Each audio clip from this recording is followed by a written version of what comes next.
Добар ден, драги ученици! Денеска имаме една нова лекција. Ќе учиме за воздух.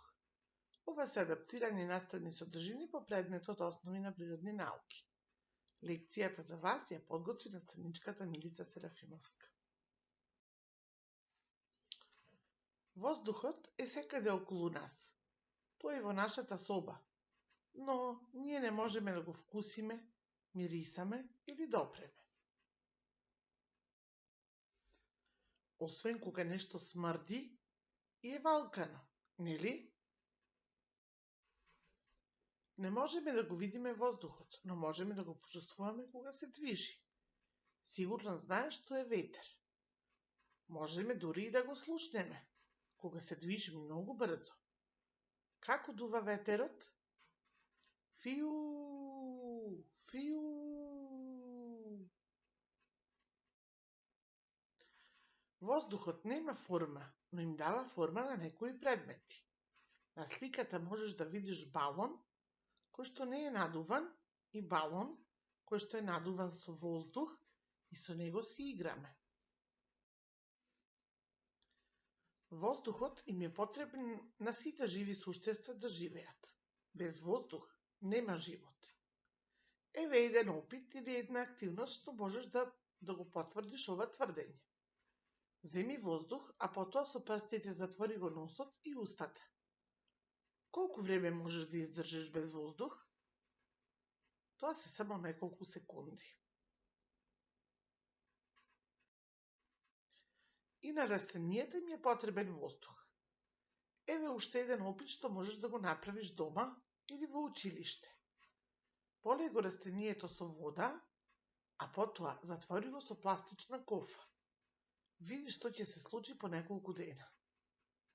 По неколку дена ќе забележиш дека растенијето сосем се исушило. Растенијата произведуваат кислород, а кислородот е газ кој го содржи воздухот. Кислородот е важен газ за сите живи суштества, за луѓето, за растенијата и за животните. Освен кислород, воздухот содржи и азот и јаглерод диоксид.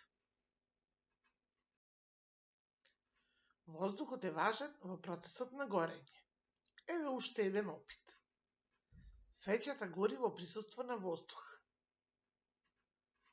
Доколку свеќата ја покриеме со стаклен сат, таа ќе гори се додека има воздух, а потоа ќе изгасне. Обиди се и направи го овој опит. Воздухот се движи. Движењето на воздухот се вика ветер. Погледни како лета леталото во воздухот. Ветерот ги разнесува семињата од растенијата, па така растат нови на некои други места. Енергијата на ветерот луѓето ја користат за добивање на електрична енергија, со помош на ветерниците. Но воздухот може да биде загаден. Кој го загадува воздухот? Погледни ги фотографиите. Најмногу воздухот го загадуваат автомобилите, фабриките, палежот на ѓубришта, пластични маси и гуми. Исто така, воздухот содржи и бактерии и вируси кои можат да го нарушат нашето здравје и се пренесуваат по воздушен пат. Местото каде живееме постојано го загадуваме. А знаеш ли каде живееме ние? Па се разбира на планетата Земја. Што треба да направиме за да ја спасиме планетата Земја и посреќно да живееме? Да бидеме одговорни и да не загадуваме. Да садиме растенија, зашто тие се најголеми прочистувачи на воздухот.